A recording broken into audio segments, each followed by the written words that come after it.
کی قسمیں اور ان کی صفات۔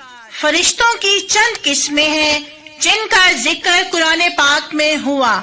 ایک عرش اٹھانے والے، دوسرے عرش اعظم کے گرد گھومنے والے، تیسرے جلیل القدر ملائکہ جیسے حضرت جبرائیل، حضرت میکائیل، حضرت اسرافیل اور حضرت اسرائیل۔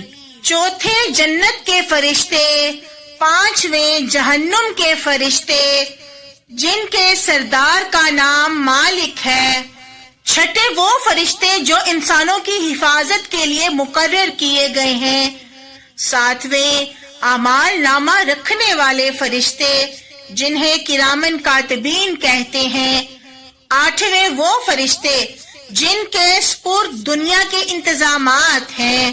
پھر ان انتظامات کرنے والوں کی بھی بہت سی قسمیں ہیں، جیسے کہ بعض پانی برسانے والے، بعض رحم یعنی بچہ دانی میں بچہ بنانے والے، بعض مصیبت کے وقت انسانوں کی مدد کرنے والے، وغیرہ وغیرہ۔ سیدنا عبداللہ بن عباس رضی اللہ تعالی عنہما سے روایت ہے کہ جو شخص کسی جنگل میں پھنس جائے تو اس طرح آواز دے، اینونی عباد اللہ یرحمکم اللہ، یعنی اے اللہ کے بندو میری مدد کرو، تو اس شخص کو اللہ تعالیٰ کے بندے یعنی فرشتے اللہ تعالیٰ کے حکم سے اس مصیبت سے نجات دیتے ہیں۔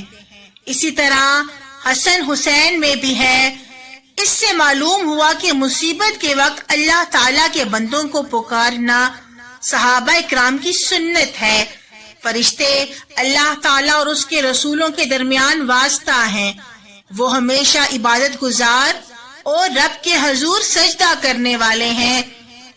اللہ تعالیٰ سے ان کو بہت قرب حاصل ہے، وہ معصوم ہیں، کبھی اللہ تعالیٰ کی نافرمانی نہیں کرتے، وہ اللہ تعالیٰ سے بہت ڈرنے والے ہیں، وہ اللہ تعالیٰ کے دوستوں کی مدد کرتے ہیں، بلکہ ان کے ساتھ ہو کر کفار سے لڑتے ہیں، جیسا کہ جنگ بدر میں ہوا، ان کے بازو بھی ہیں اور ان کے پر بھی ہیں۔